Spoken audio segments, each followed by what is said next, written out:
The holidays are a time to feel and create joy. And what could be more joyous than the look on her face as she unwraps a stunning new jewelry piece from Blue Nile? How about getting 50% off your purchase? Blue Nile offers premium quality, priced below traditional retail. Their online experts are available 24/7 to answer any questions and make sure you've picked the perfect gift. For a limited time, you can get 50% off at BlueNile.com. That's 50% off at BlueNile.com.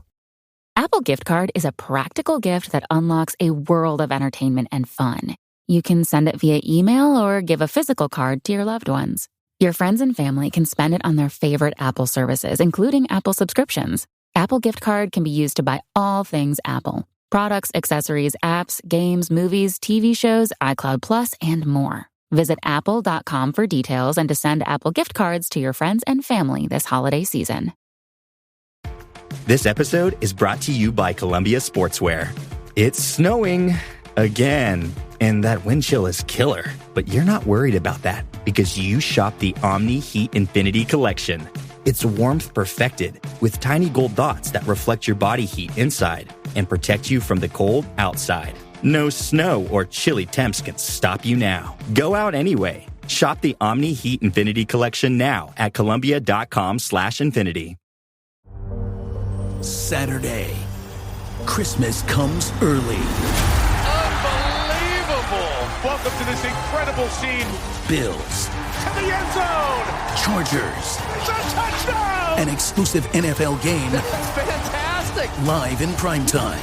Wow! Only on Peacock. With a Christmas gift to their fans. They're having some fun now. Bills versus Chargers. Saturday, 7:30 Eastern. Exclusively on Peacock.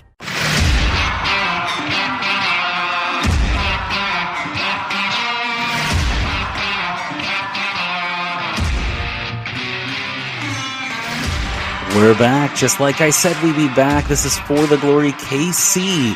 I've been saying that silly intro for, 8, 9, 10 episodes now, Sheena. I want to see if any of our listener knows what I'm quoting when I do that ridiculousness, and give me a better punchline to start this thing. That music you just heard was Write It Like You Mean It by Christian Leo. I am Chad Smith, editor at thebluetestament.com, and I'm joined, as always, by my wife, freshly squeezed, Sheena Smith. Hey, Sheena. Hey, Chad. I feel like you told me what that was a reference to, and I've already forgot because it really stuck with me. Yes, that's great to hear. And then the freshly squeezed, you rolled your eyes pretty hard. That's another wrestling intro. Who is that? Yeah, so when the first time I watched AEW wrestling, I got sucked into it.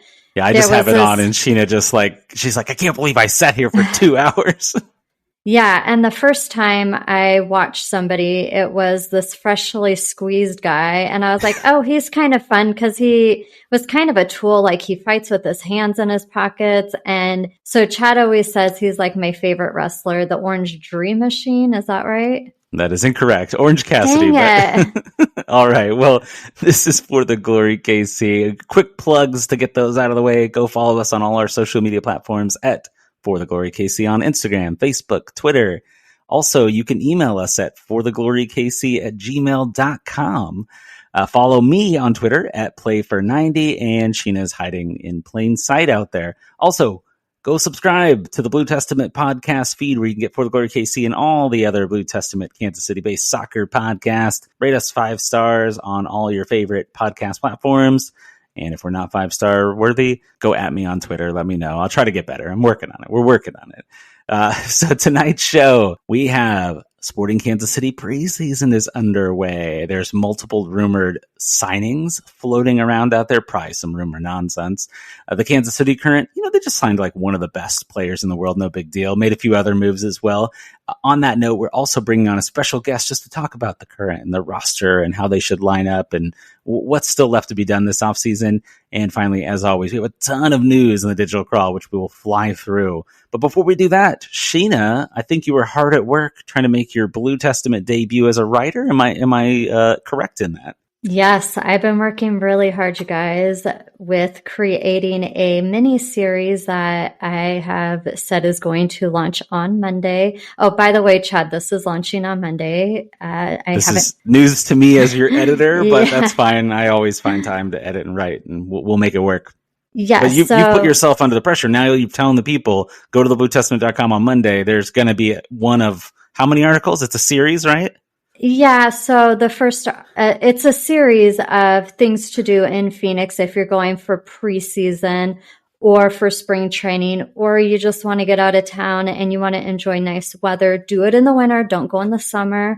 But it's a guide to Arizona. So we're going to have at least 5 different topics I'm going to be covering. I'll have an intro. I'll have things to do, places to hike, places to eat, the best places to grab a drink, and then day trips. So I don't know if this is going to be a daily thing or an every other day thing. I'm not really sure.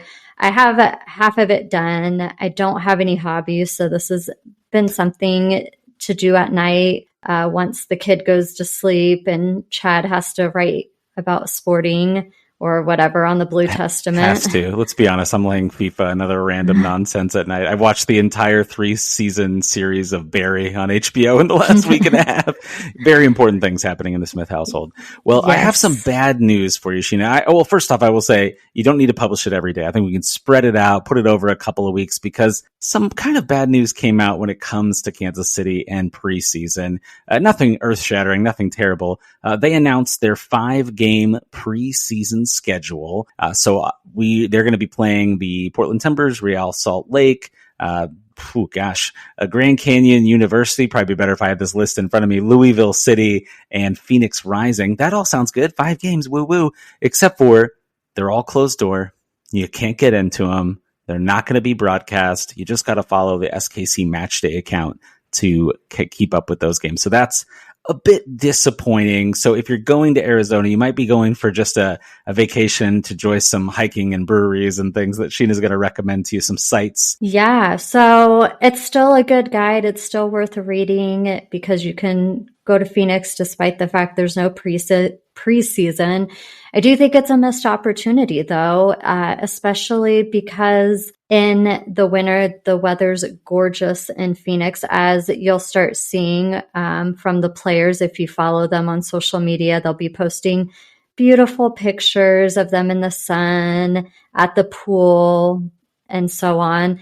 But really, I think it's a missed opportunity because spring training for the Royals is a pretty popular thing that people in Kansas City go to Phoenix to every year. And if MLS or Phoenix Rising, I don't know, sporting, I'm not really sure who would need to make this happen, but you could build the same type of culture where it's a thing where fans go to and it's a whole experience.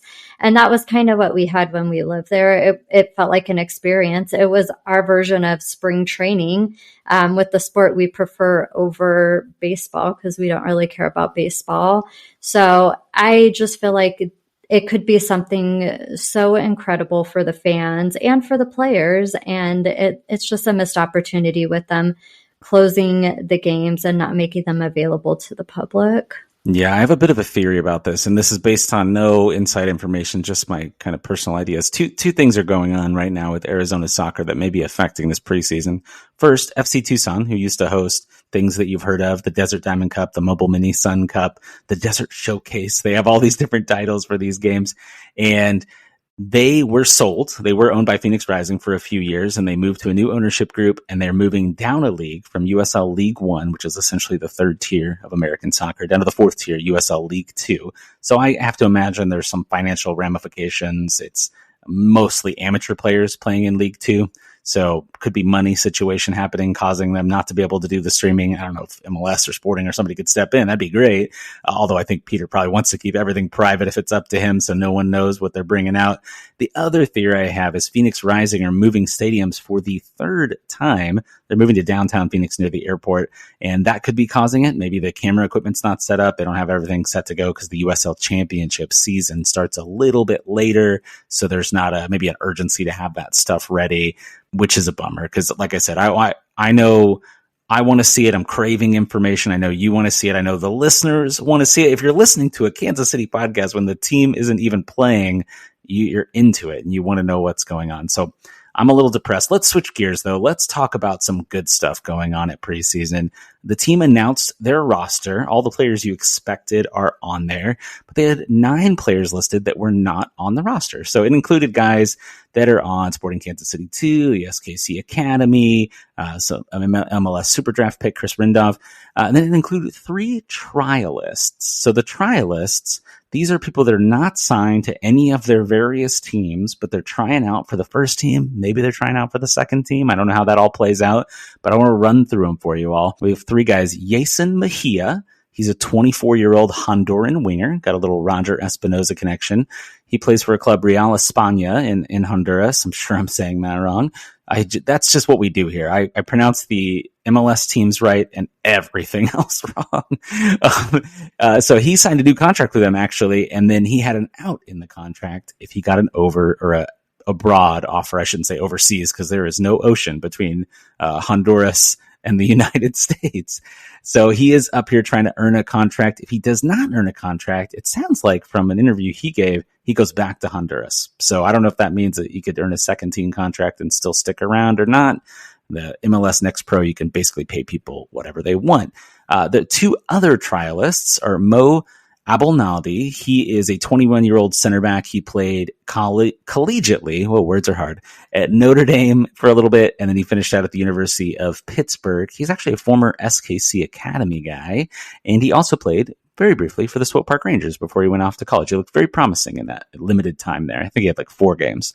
And then the last guy is Nassim Mekadiche. We're going to say, sorry, Nassim. He's a 22-year-old center back. He most recently played for Valour FC in the Canadian Premier League, and previously he played for a couple of clubs in Algeria and Tunisia. So, Sheena, hearing those names, hearing the roster, hearing all that stuff we were just running through, what's running through your brain?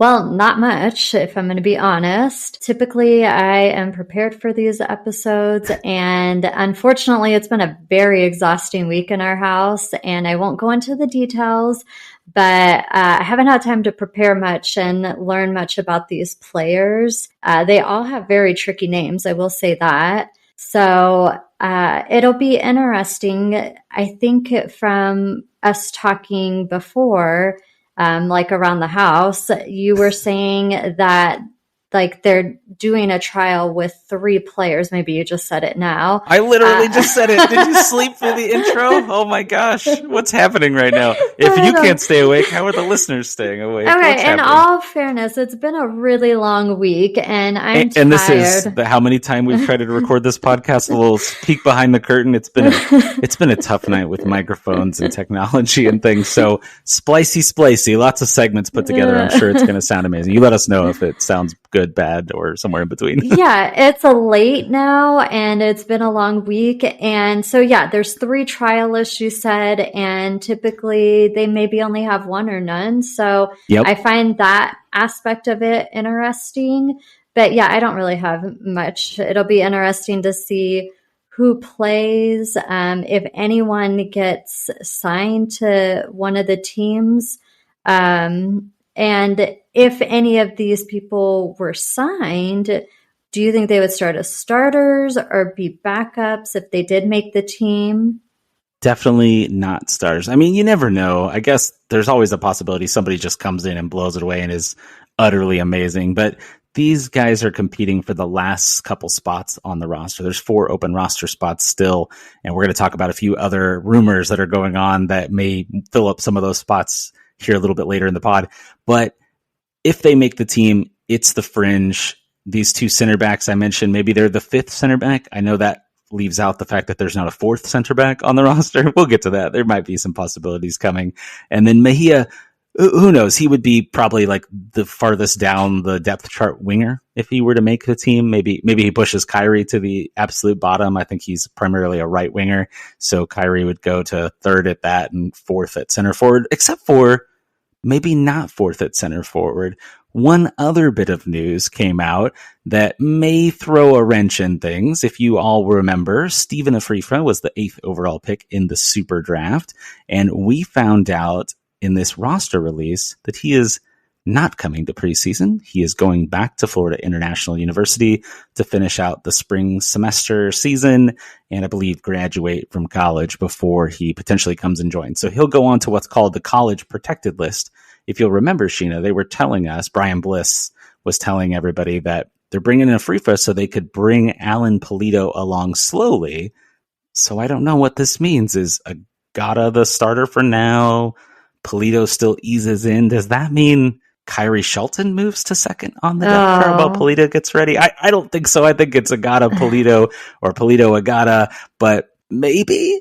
I don't know. I mean, they just signed that big contract, so there must be land for him, maybe. Who signed a big contract? Well, not big, but Kyrie did a while back. Oh, yes, he did sign a big, long contract. I'm secretly holding out hope. And no offense to Kyrie, he's like the nicest guy. Every time I ever talk to him, he's so lovely. But his play on the field leaves something to be desired. Yes. And we got to let go of the emotions of they're good humans and just talk about their performance on the field. My secret hope for Kyrie is that he signed a league minimum deal to come back for all these years. So he gets a bunch of guaranteed years.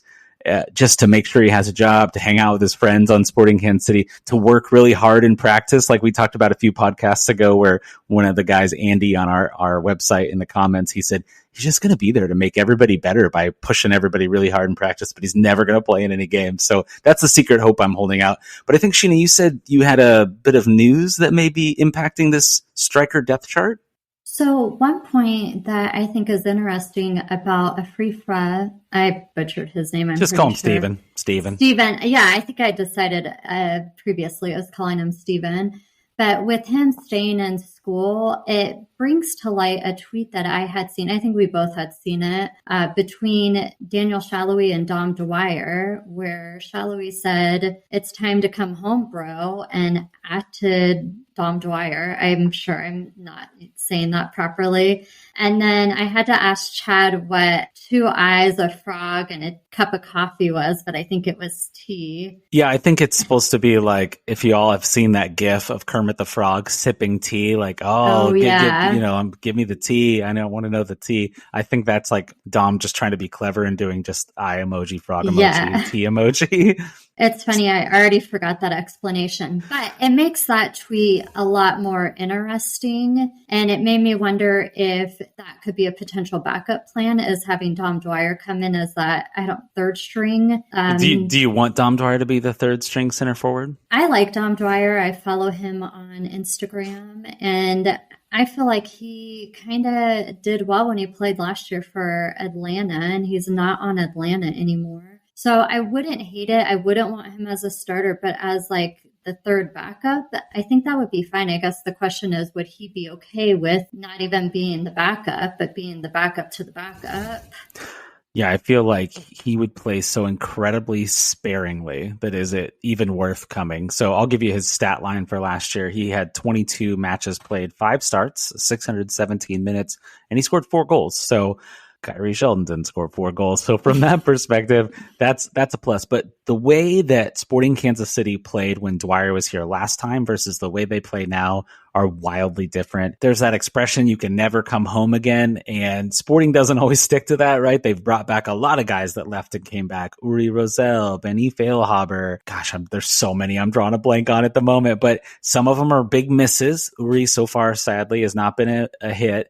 But then, Espinosa's been fantastic. But then you got Igor Juliao, who was a bust when he came back, and Suni Saad was kind of a bust when he came back. To me, if Dwyer is completely fine being the third striker, he comes back for like a minimum salary, so he's playing for real low money, then I guess it's okay as long as the guys like him. If he's going to be trouble or if he's a problem in the locker room or anything like that, then no, I don't want him to sign some kid from the academy that I've never heard of and let him be the third guy and just ride it out till they get back. Or heck, let Shelton be the third striker, because I feel Polito and Agata, it's going to be fine. They're going to play all the minutes. Shelton's only going to be on to like kill games and run really hard and make people tired for the last 5 or 10 minutes of a game here or there. That's what my theory, at least. Yeah, I mean, I'm okay with them signing Dom Dwyer.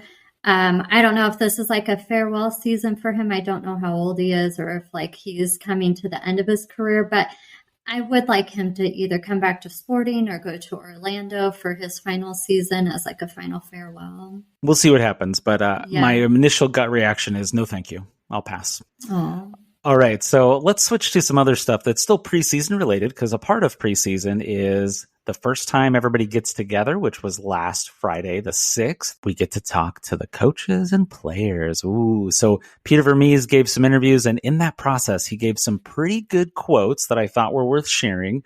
The first thing I'll share with you is his quotes about Nemanja Radoja. That's the new defensive midfielder that the team signed. Think of Ilya. I know you like me to give you comps when you're thinking of a position. So he was he was talking about how Radoja, of course, can play the number 6 position, which is that defensive midfielder spot. But he also said he could play the 8, which is not particularly surprising. A lot of midfielders can move kind of forward and back in the midfield. Doesn't mean he's going to be good at being the 8, but he could move up. But then the surprising thing he said was that Radoja, he's kind of a big physical guy, and he can play center back. So keep that in your mind.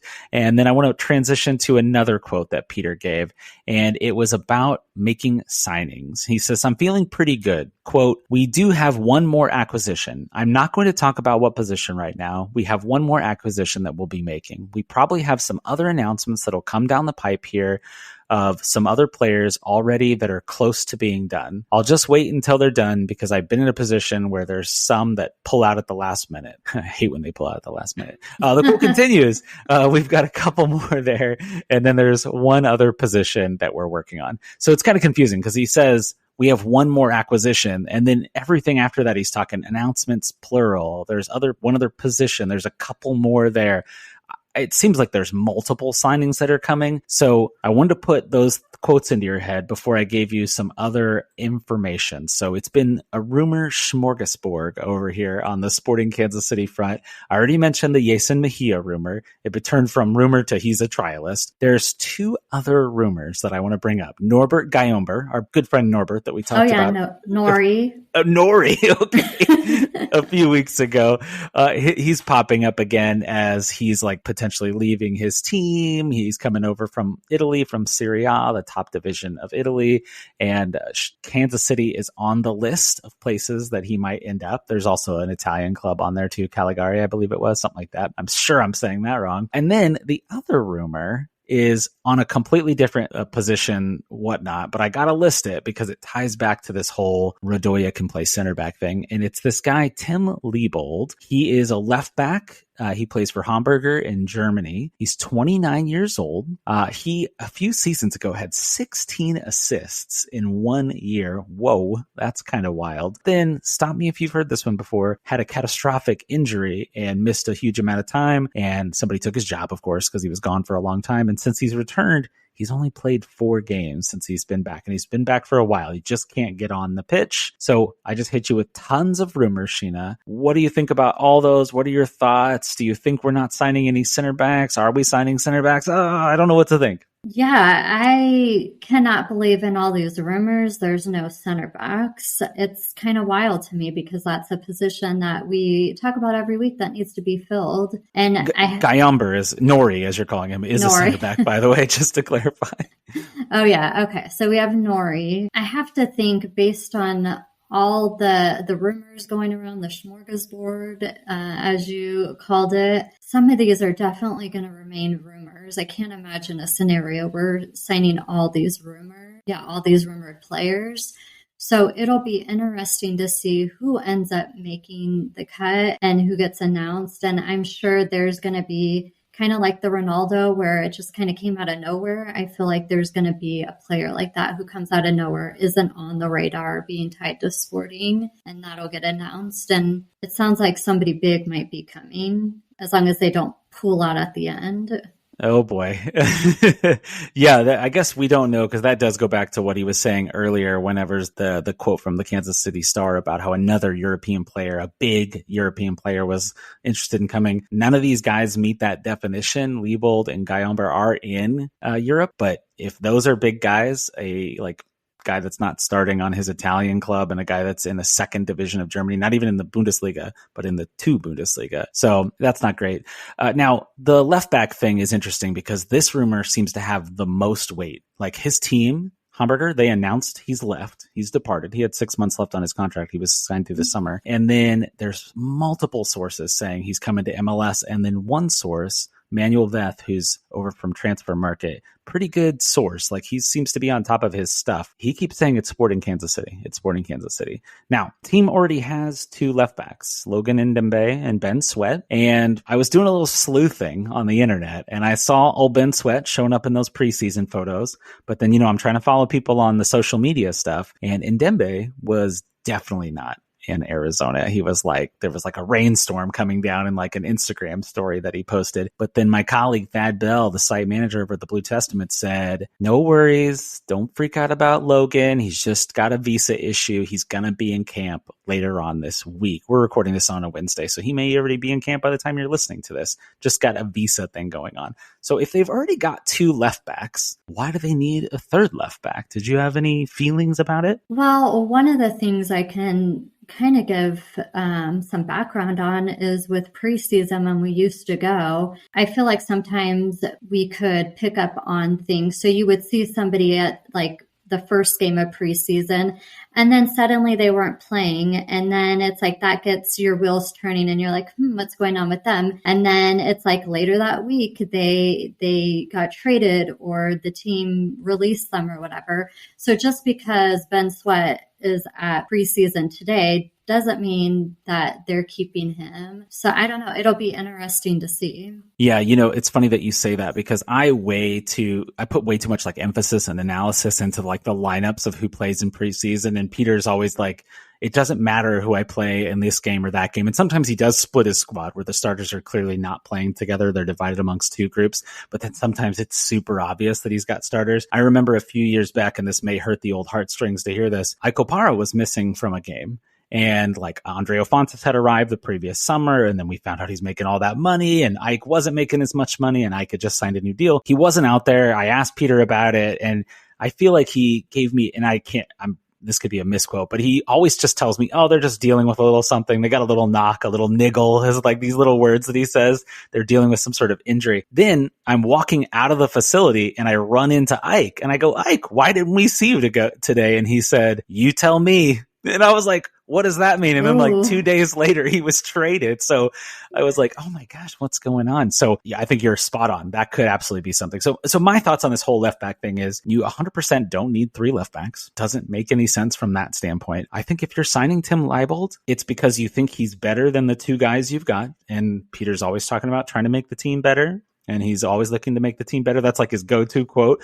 We're always looking for our players to make the team better. If he's coming on a free transfer, you don't have to pay to go get him. You just got to pay his salary. And that to me means somebody else has to leave. Now, whether that's something like Logan Ndembe just goes out on loan and he's not really gone. He just plays for another team for a year or whatever.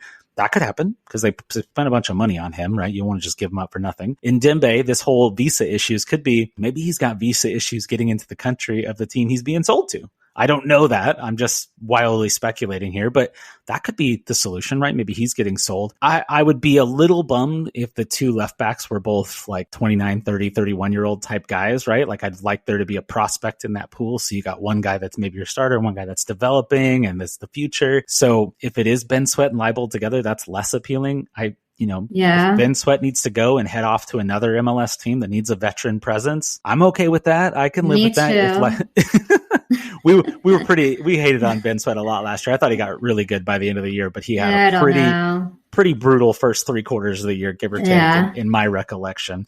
And also, the last thing I'll say about all these left backs is it appears all of them cannot really play on the right side. Ben Sweat played a little bit of right back last year. In my opinion, he did not look very good at right back. He looked like he struggled to use his right foot and to go to the sideline on the right. And that's a bit of a problem for me. So one of these guys has got to go. Or Leibold, it could just be a rumor. Nothing could happen. And he could never show up here. He's going to pop up on another MLS roster. Is he the superstar? Like, is he a superstar? Absolutely not. Okay. No, I mean, no, there's just no way he's the guy. If he's the guy, and this is what they're like, oh yeah, this superstar came for us, and it's Tim Leibold, who I've never heard of in my life, then they oversold it and people will be pissed. Now, just because that other superstar was interested doesn't mean he's going to end up here either. Yeah. But it doesn't mean that it's not real at the same time. I think, but it can't be libeled. There's just no way. I don't think they would say that to us because I think that would be kind of insulting to our intelligence as big worldly soccer fans that we are, right? Exactly. All right. So let's move on from the rumors. That's a lot of rumors, but that's kind of everything I had for Sporting Kansas City. Do you have any final thoughts about them before we move on and talk the other amazing team in the Kansas City area? No, let's just start talking about KC Current. Yeah, let's get to the Current. So a lot of things have happened for the Current. I'm going to build towards this big thing here. So Alex Loera, the should have been a contender for Rookie of the Year last year, got a new contract. She was signed through 2024. Now she's extended through 2025. So we get at least 3 more years of Alex. A.D. Franch, our goalkeeper, Haley Mace, the left back, and Lynn Williams, our winger, who missed all of last year for injury. They were all called into the U.S. women's national team. They're going to be appearing in New Zealand, going on a little vacay across the pond. Do they say across the pond when you go across the Pacific? I don't know if that's right. I don't know. I feel like that's an English thing about coming to America. But anyways, they're going across the Pacific Ocean to play against New Zealand twice on the 17th and the 20th of January. Those games are on HBO Max. I think you might be able to watch them somewhere else too, but that's this new thing where HBO is getting soccer, which is intriguing. Okay, I'm building. A trade happened today. Again, we're recording on a Wednesday. The KC Current traded away last year's first-round pick, Elyse Bennett, along with this year's second-round pick. The 23rd overall pick hasn't happened yet. It's happening on the 12th. Maybe it happened by the time you listen to this. To the OL Reign, who we defeated in the playoffs for $150,000 in allocation money. Any thoughts on any of those things before I hit the thing that's KC Current related? Yeah, so I have 2 things. First, I'm going to hit you with a question about Elyse Bennett and her trade. Well, actually... Hit me with it, Sheena. I want to know. Well, I'm going to ruin the surprise of what you're about to announce. Okay, let's just announce it. The other big thing is there's this player. Her name is Debinha. And we were joking all offseason like, KC Current should go sign Debinha. She's one of the best players in the world. She's on the Brazilian national team. She has something like 50 goals in 100 games with the Brazilian national team. She's played on the North Carolina Courage for the last 6 years, won 2 titles, went to a 3rd title game that they didn't win. She's one of the best in the world. Oh, and the Current just casually signed her at the beginning of the week. I'm going to talk a lot more about Debinha on our special segment here with Cindy coming up. But Sheena, what was your question that was going to spoil the Debinha thing? Okay, so with the Elyse Bennett trade, do you think the allocation money that they got for her is how they're affording to get Debinha? It's a possibility. So to kind of break down that Bennett trade, I think that the OL Reign probably got the best of that trade, because if you look back to just last year, the Kansas City Current traded Victoria Pickett, who was a 2nd-round pick, really good. I really liked Victoria. And they got back for Victoria Pickett $200,000 and a 1st-round pick from New Jersey, New York, Gotham. So to go on the other side and have to give away a 2nd-round pick with your 1st-round pick from last year, only get $150K back, I think either A, the Current absolutely fleeced Gotham last year, which could just be the case. They could have just really tore him a new one on that trade. Or B, they needed to lower the amount of players on the roster. They have too many. There's not enough minutes to go around. They have too many draft picks for the super draft. That's MLS nonsense. The NWSL draft on Thursday. So they needed to offload some picks. They need to get some of that allocation money because, yes, allocation money can be used to sign players above the salary cap, which NWSL hasn't even announced the salary cap this year. And That's the season, so weird. Yeah, I know. It's very weird. There's a whole lot going on in the background, a lot of complicatedness going on. So I'm going to work under the assumption that the teams hopefully know the salary cap, even if they just haven't told us what it is yet. But I think you could be spot on. That could absolutely be part of the reason they went to get that allocation money, is to pay for people like Debinha, like Lynn Williams, like Sam Mewis, that would have been paid for by Mewis and Williams were paid for by the national team just a couple seasons ago, but now they're on the books in NWSL because they've changed the way that U.S. soccer interacts with the NWSL. Interesting. Well, cool. Thanks for explaining that. And then my other thought I had about everything you went over is I'm really excited about 3 of our players being called up to the national team. I feel like last season, Haley May, Sam said Haley May, which was our dog, but Haley Haley Mace, I feel like, was the only one who was getting consistently called up. So it's cool to see that we're having more international players be called up. And I'm excited to see more get called up in the future. And I think with the team, the players that KC Current is, bringing on, I think we're going to start seeing more of that. Now, how about your thoughts on Debinha? I know that, I'm getting you into women's soccer more this year. Obviously, you paid attention to the national team before, but typically pretty American-centric focus. What did you learn about Debinha? Are you excited about Debinha? What's going through your brain? Well, when I saw it yesterday, it said international superstar. So I was like, oh, this sounds pretty good. And I remember I ran into your office with my phone, like I sometimes do. I had no idea who she is. And I haven't really had a chance to research her because it's been quite the week in our house. But it seems like she's going to bring a lot to the team. And so I'm excited to see more of her reels. Is that what you call them? Videos? Like, sure. Yeah, reels is like an Instagram term, I'm pretty sure. Yeah, it is. Whatever. Highlights. Highlights. Yeah, I don't know why I couldn't think of that word. Thank you. Yeah, so I'm excited to see more of her highlights and see, how she fits in with the rest of the team. It seems like it's going to be a pretty stacked team except for the defense. So yeah, and I'm still hopeful but it seems like they're going to score a lot of goals and hopefully they can keep enough out to win some games. I feel like that is a perfect transition for this next segment. All right, we are back. And next up, we have a guest, Cindy Lara. Cindy is the co-host of the Kansas City Current podcast, The Teal, spelled like the tea, like we're spilling the tea over here. And she's a writer with me over at the Blue Testament. Hey, Cindy, how's it going? Good. How are you, Chad? Oh, I am amazing. I'm excited. So Cindy's here to talk KC Current. She talks current all the time. She's like our resident expert over at the Blue Testament. So want to bring her expertise in. And what a day to do it. We're recording this section on Monday, and Debinha was announced today. What were your immediate thoughts, Cindy? Like, what were your emotions? What was going through your brain? Shock. I think since finding out she was like a free agent, like back in December, I think I joked and I was like, oh, Debinha to Kansas City. Obviously, because you're like, okay, she's a highly sought after free agent. I mean, she had offers from Europe. And so I don't think I was expecting it at all. Were you?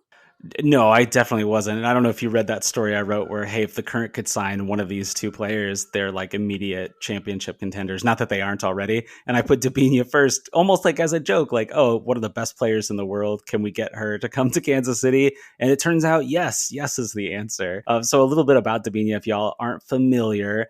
She's on the Brazilian national team. She spent the last 6 seasons on North Carolina Courage. She's helped them make 3 championship games. She won 2 finals.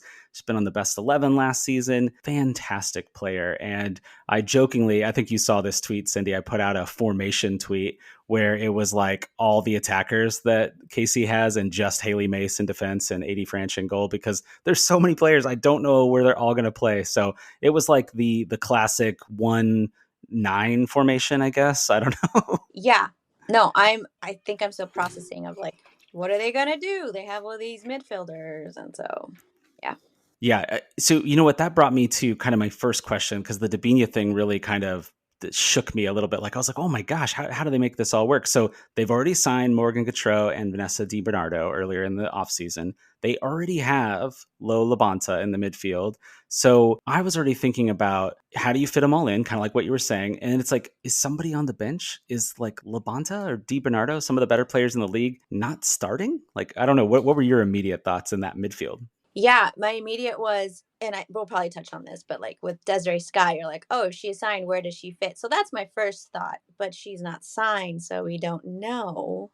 But yeah, somebody's going to end up on the bench. Like, I think a lot of the young players will probably start more out on the bench than we were so used to Potter relying on his younger players. But now, which he did an amazing job of like building up their confidence and making them into starters. But now you have all these like veterans now. And so, all these players definitely are going to, the younger players at least, are going to be more of like the supporting players, more so than they were last year.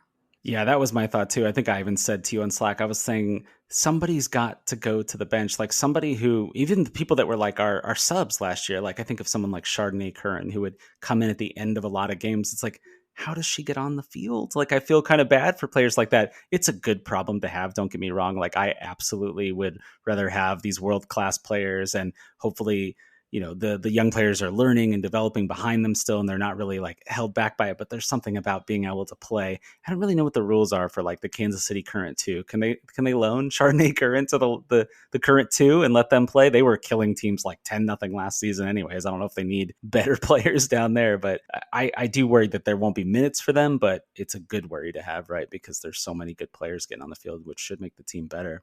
So I was going to kind of run through the offseason so far, because you mentioned Desi, and I think that's a good talking point. So far in the offseason, there's a few players that are gone. Kristen Edmonds, probably the biggest in terms of contribution to the team last year, regular starter. She left for New York, Gotham. Taylor Leach retired. Addie McCain, they kind of let her walk away, probably because they knew stuff like this was happening. Like, where would Addie have gotten on the field like this? KC native JC Johnson was released, as well as backup third-string goalkeeper Sydney Schneider. And then, as already mentioned, the team brought in Gautreau, DiBernardo, Debinha, and Mimi Larsson, the Swedish forward from Rosengard. And that brings us to what they haven't done, which is Desiree Scott is the big thing. It's looming. It's like, what's going on with Desi? And I saw this story on her Instagram the other day, and it was just this quote. It's a quote from an unknown person. It says, "One thing I realized is that everything always ends up working out, sometimes even better than you can imagine. Remember this when you feel like you're in a hard place or you feel like you're being challenged the most. Believe in where you're headed. See the bigger picture." And to me, it was hard to look at that and not think Desiree Scott's not going to be back on this team. Yeah, and I think, well, we were reading like a month or so ago that they were in talks with her, but now it's like it's so late into the off season, and not that things can still happen, but we're about, preseason's about to start at the end of the month. That's the earliest they can start. And the fact that she isn't signed is a little ominous, if that's the word I want to use. I guess not ominous is the word I want to use, but also I'm not feeling very confident she will return, especially with all these signings happening. So yeah, I would be very surprised if we see Desiree Scott in a Kansas City uniform next season. If we even see her in a uniform at all, she could very well retire. She has talked about that a very long time. It's true. I remember at one of the press conferences we were at after a game, she was joking about how people talk her out of retirement every year. And I think Lowe was joking with her after the NWSL championship that she's going to talk her out of retiring again. I kind of thought going into the offseason that Desi would play one more season, if nothing, just to try to get Canada a World Cup. They won at the Olympics. They won the gold medal. Like, the Canada is probably the number one contender against the US, I would say, most of the time. So there's a few other teams that are up in that echelon as well. So I thought she'd run it back one more time. What I'll be interested to see is if it's not with the Current, which I agree with you, I think that there's probably not room. Will she go to another team? What do you think? Can you see Desiree Scott in another uniform? It'd be weird, but I could see it, especially if she does want to give NWSL one more year. Yeah, you're right. The World Cup is this. I forgot about that. The World Cup is this summer, so I'm assuming she's going to be a big part of that group too. It'll be weird not to see her in a Kansas City uniform, because I think, she's been such a part of the Kansas City team, whether it was this current team or City back in the day. So I see what you did there. The current team. Yeah. Very clever. Yeah. What I always feel bad about is, I don't know if you remember this from her first run, or if you started following the team when they became the Utah Royals, but she was away for 2 seasons when they won their 2 titles. So she's never gotten a title. And I was like, we got to get Desi that title. And now I wonder if she'd come back if she wasn't like an everyday starter, because she's absolutely a presence. She's the captain of the team. Like, she's a leader in the locker room. It's hard to imagine her not being out there. I always think about, as I struggle with my words on podcasts every week and asking questions in press conferences, she was so much better at like speaking to so many of us when we would do these press conferences. I was like, I'm an idiot. Like, I'm older than you. I should be. I speak for a living at my job, my real job, and I'm still terrible at this in comparison to Desiree Scott. So she's just such a like articulate speaker and such a great locker room leader that it's going to feel weird if she's not around. But I agree with you. I think probably she's not around next season. I did have a thought though, and I'll throw this out to you and see what you think. Is this reminded me of when because all my references to soccer are Kansas City based, when Sporting Kansas City had players they wanted to keep, but they didn't want to pay as much money. Now, we don't know. There's no transparency in NWSL around pay, so we don't know what Scott was making. But I would think if she was going to be on this team, she wouldn't be a day in, day out starter, so you'd want to pay her less, and maybe she doesn't want to play for less, or maybe it's not worth going through the rigors of an NWSL season and all the training and your body breaking down on you and stuff to play for less money. So I wondered if maybe that's what it was, and that's why we're getting those kind of coy answers from the team. And if maybe that's why nothing had been signed yet, because they were trying to work it out, but they were maybe trying to pay less. Potentially. And I feel like I don't, somebody tweeted something about where they are, but they have a lot of players on the roster right now. And that's with the salaries increasing. It's got to be a growing salary cap. I don't think there's a cap. Never mind. I think there is some sort of cap. Okay. It's kind of confusing, right? Because this allocation money, just like MLS, they have general and targeted allocation money. They just call it allocation money right now in the WSL, and there's more and more of it each year. I think I saw Meg Linehan talking about the cap being up to like 1.1 or 1.3 last season, and then they don't know even what the number is for this year, which how weird is that? Like, you're trying to build your roster for the season and you don't know what the number is. Because Peter Vermees with Sporting Kansas City, he talks about how you sign contracts years in advance, knowing what the cap is going to be in future years. And when we had those weird COVID years and the cap stayed static for I think it was 3 years in a row, that really messed things up because there's raises built into these contracts. And then there suddenly wasn't room. So you had to cut people, even if, because the raises were going to happen. So somebody had to have their option decline. That might be a reason Sporting lost like an Ilie or something like that because there just wasn't enough money around. So without the transparency, we don't really know. But I personally think that that's maybe something that might be going on in the background. No inside information, just my gut.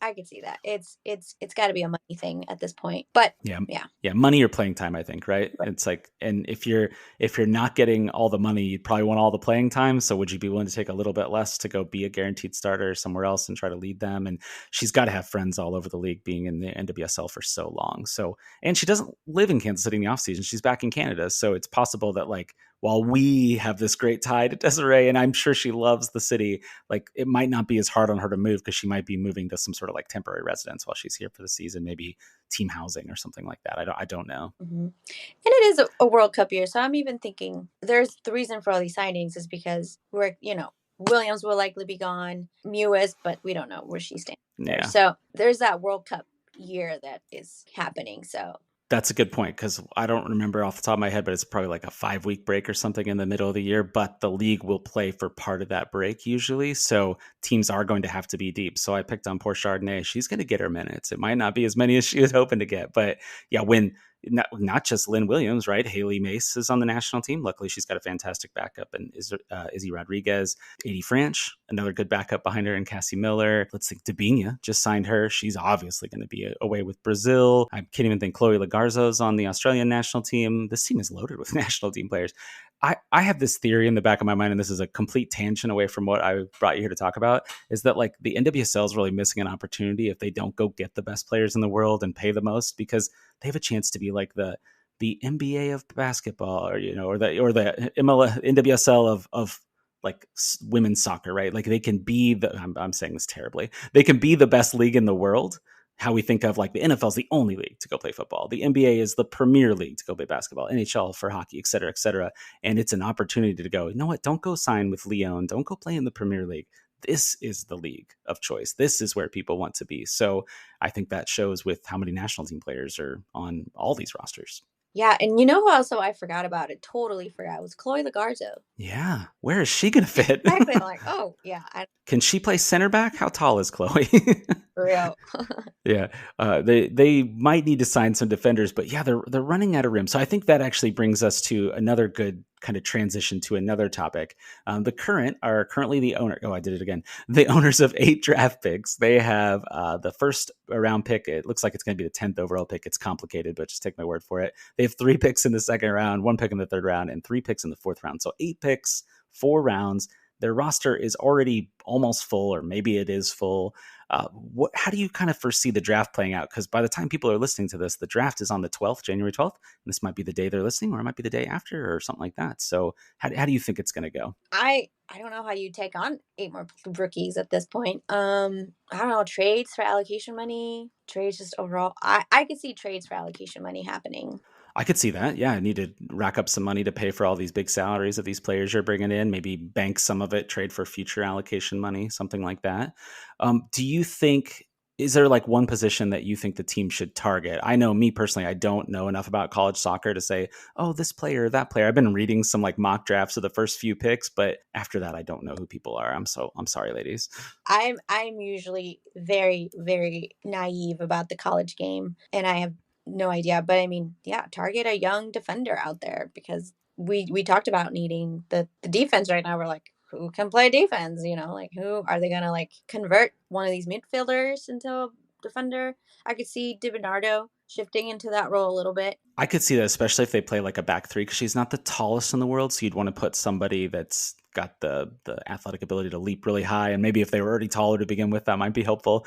It's so funny because I think there's like multiple players that are like 5'1", 5'2" on this team, which sounds crazy. But then at the same time, most women aren't astronomically tall, so it shouldn't be as big of an issue. But at the same time, a center back at 5'1" might be a little a little dodgy. If they're one of three, though, maybe they can get away with it because they have the others to kind of bail them out there. Right. Yeah, I don't know. So many undecided things. My personal thoughts on this whole draft situation is I'm with you. They cannot possibly take on 8 picks. That's insane. Like there's nowhere to put all these. So I'm hoping they trade for allocation money, trade for other players. I wouldn't even mind seeing them package a bunch of picks and go get like a solid veteran defender, because putting a rookie defender out there on a regular basis, rookies are going to make more mistakes. I think we saw at times like Alex Lara was pretty dang lights out last year, but she's probably going to be forced to play center back again because there's just so many other midfielders. Jenna Weinbrenner, she got quite a bit of minutes early on in the season. Addison Merrick's still pretty young. So I don't know if you add another young defender, but at the same time, I think it makes sense at the same time to pick a defender because that's the position of need. But I've always been one of these people when I watch drafts of sports, it's like you pick the best player available. And if there's somebody really good, even if you don't really have room for them right now, maybe you package and trade other players to go get the person you want, which is always a little gross because these are people's lives being messed with. But at the same time with sports, this is kind of what you've signed up for. It's a possibility you could be traded. For sure. I also forgot that Mallory Weber's in the roster, and she should be making a return too. So yeah, fill in some defender questions. Yeah, I think she was kind of converted to like that right wing back position before she had her injury, and maybe put some time in there in 2021 as well, if I'm not mistaken. Mm-hmm. But I think she's like a converted forward, if I'm remembering right. So maybe one of these forwards is going to have to play defense. I mean, I think Haley Mace is kind of a forward that's playing left back / left wing back because she's so talented and she's so good out wide like a winger would be. And she seems to be able to play in the middle. She'll kind of drift in as like an attacking mid almost. So maybe you just do more of that and then, I don't know, score 12 goals. So you don't have to worry about if you gave up 10 or something. I don't know. That's probably not a good strategy. But yeah. All right. Well, any other thoughts in terms of kind of how the roster build is going so far, what the current need to do, how they want to spend their drafts? Is there anything else that's kind of lingering and on your mind? No, I think we covered that out there. It'll be, pretty interesting to see what happens with the upcoming season. And can't forget it's a World Cup year. Can't forget that we don't know what's going to happen with Sam Ewis. We don't know what's going to happen with Desiree Scott. So we're going into this like preseason, near to the college draft with some questions that we still quite don't know. But I don't know. I think Kansas City has it figured out. So they're just making us wait. Yeah, maybe they do know what's going on deep down inside.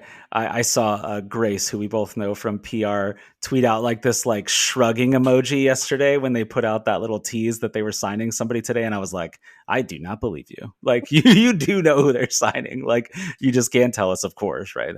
There's a process to these things.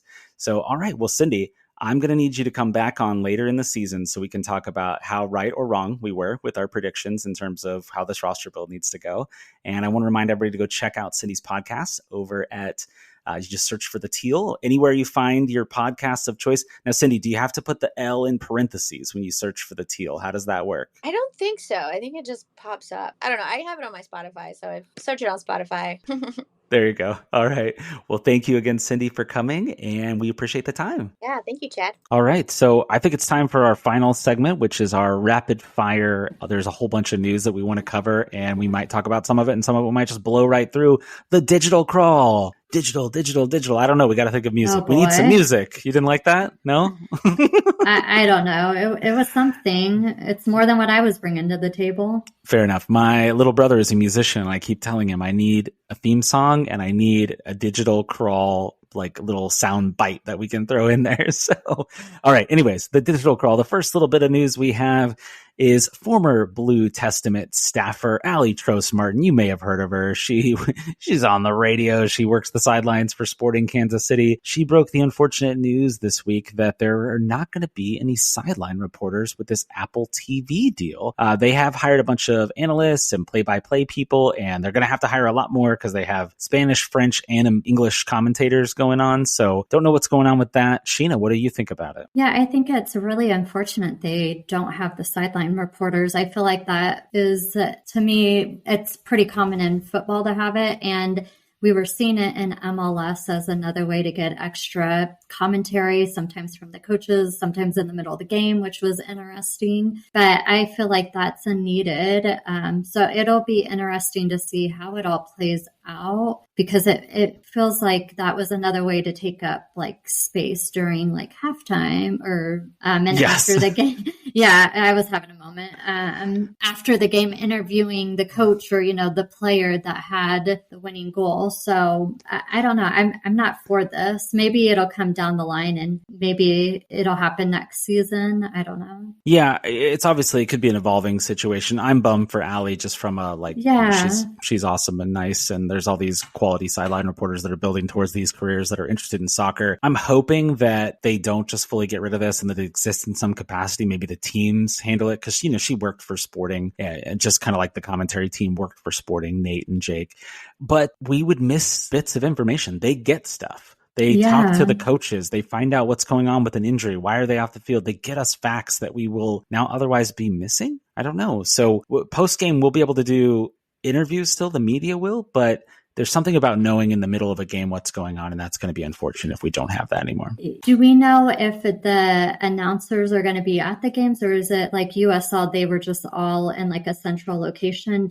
Have we heard anything about that? I'm not sure Apple has announced anything yet. And if they did, I may have wrote an article about it and can't remember off the top of my head, which is the worst. I just write too much.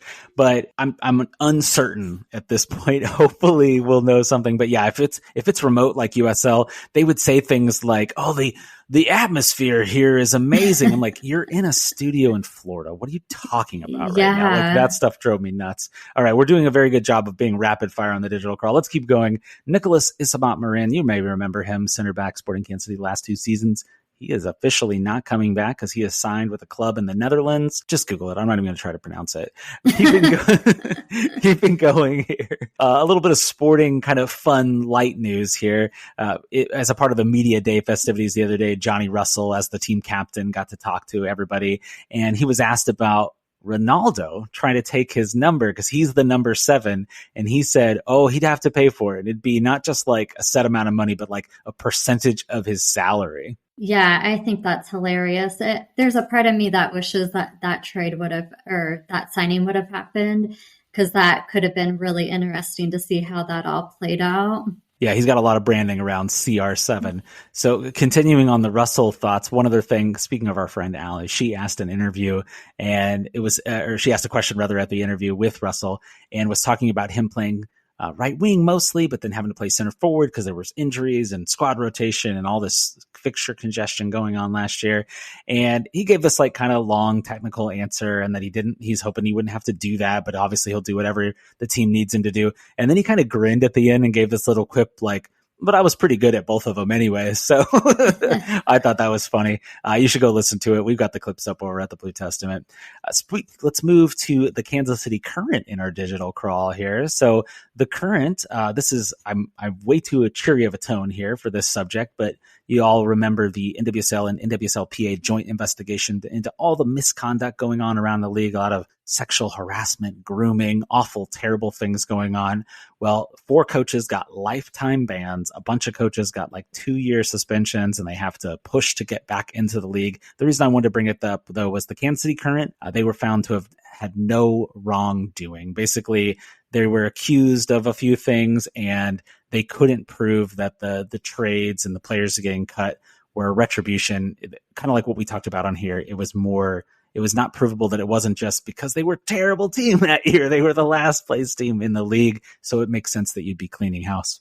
Yeah, I guess that's good to know that the trades and stuff and wasn't due to the players, being like unhappy. Retribution towards them. Yeah. I'm glad to see that some of those coaches deservingly got the lifetime ban, and the others, it sounds like it'll be really hard for them to get back into the league. And hopefully if they are ever back in the league, like they'll have learned their lesson and will be completely different. But I think from a player standpoint, it would be hard to want to be coached by somebody who had any kind of ban for any amount of time. Yeah, all the ones that are lifetime bans are all sexual misconduct related. The other ones are those kind of more gray areas that we talked about before. But go back, listen to that. We have that in one of our podcasts in the feed. Just go look for the Glory KC as you scroll down the Blue Testament podcast feed. In much happier Kansas City Current news, there's this guy, Patrick Mahomes. I'm not sure if you've heard of him. He's only, like one of the best quarterbacks in the NFL. He is now part owners of the Kansas City Current with his wife, Brittany. Yeah, I think it's very exciting. He has ownership in, I think, almost all the local teams, the Chiefs, the Royals, Sporting, now KC Current.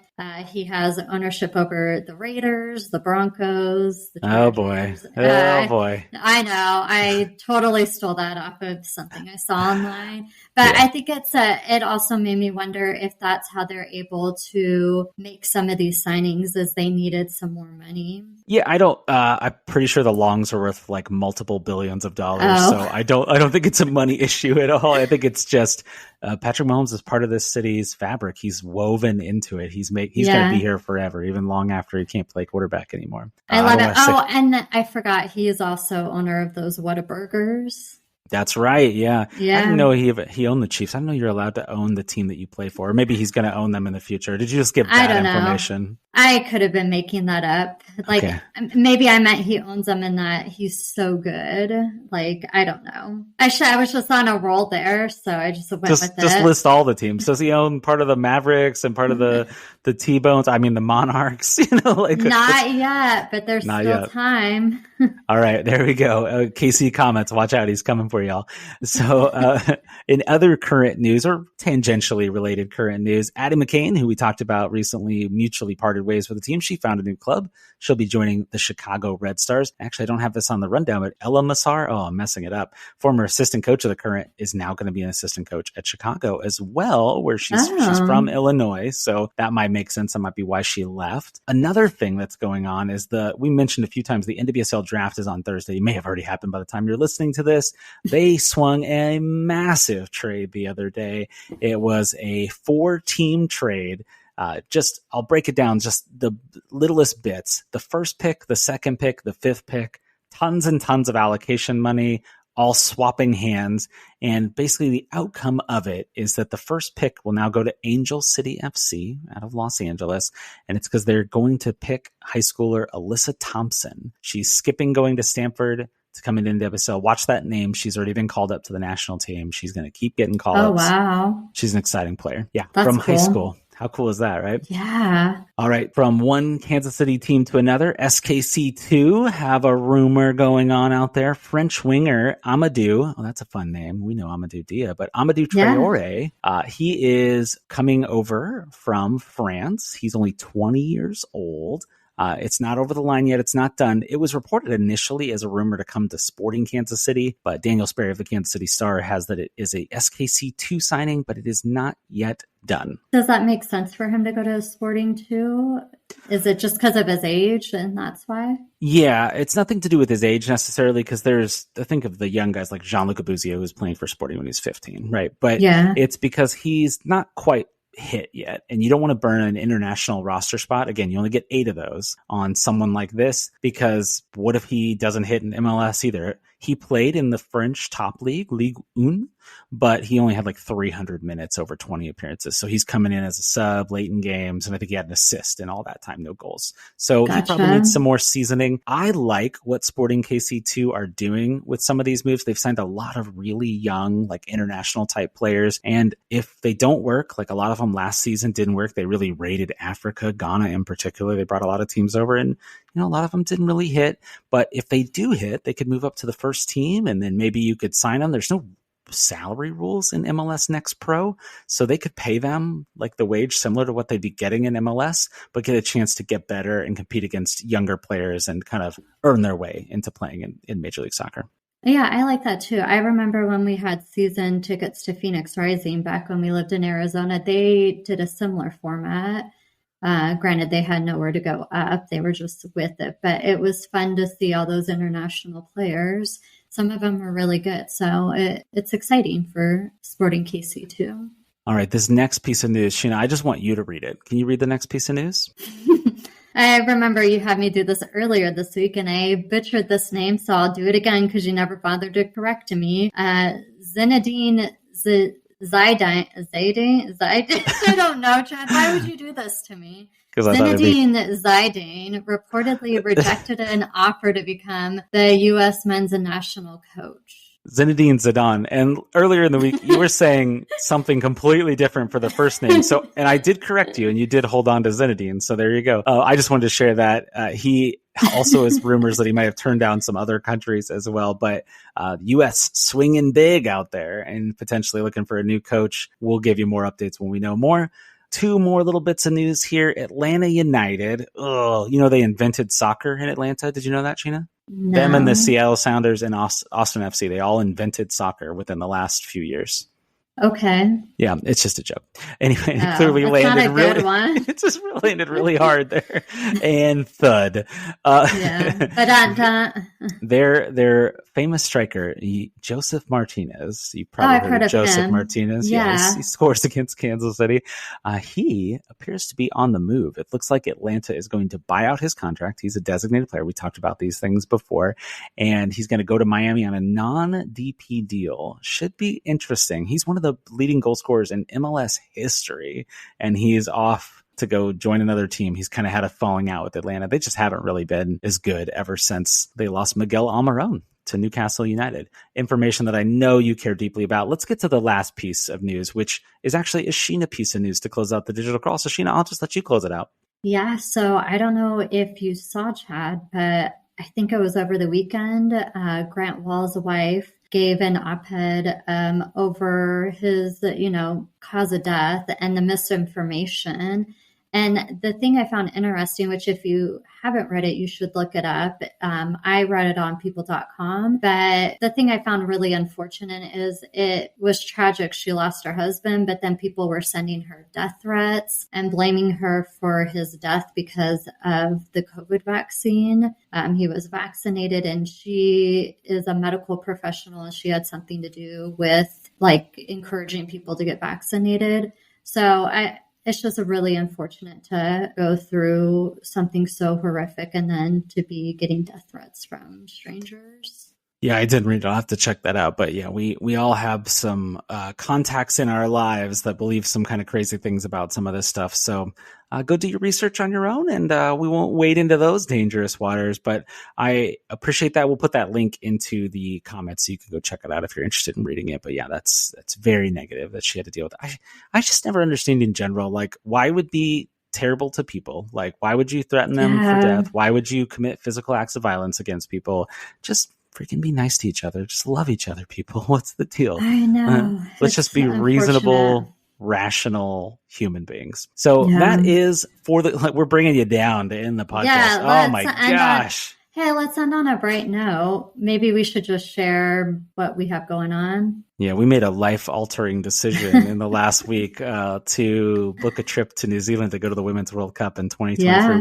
We'll tell you more about it later, but we're going to the World Cup. What? Yeah, we just thought it's a good way to end. So I'm excited to see some of our players play at the World Cup. Yes, I'm excited as well, and to see New Zealand and Fiji on the way to New Zealand. So that should be fun. All right, everybody. Thank you for joining us for the Glory KC. If you stuck around all the way to the end, we really appreciate you.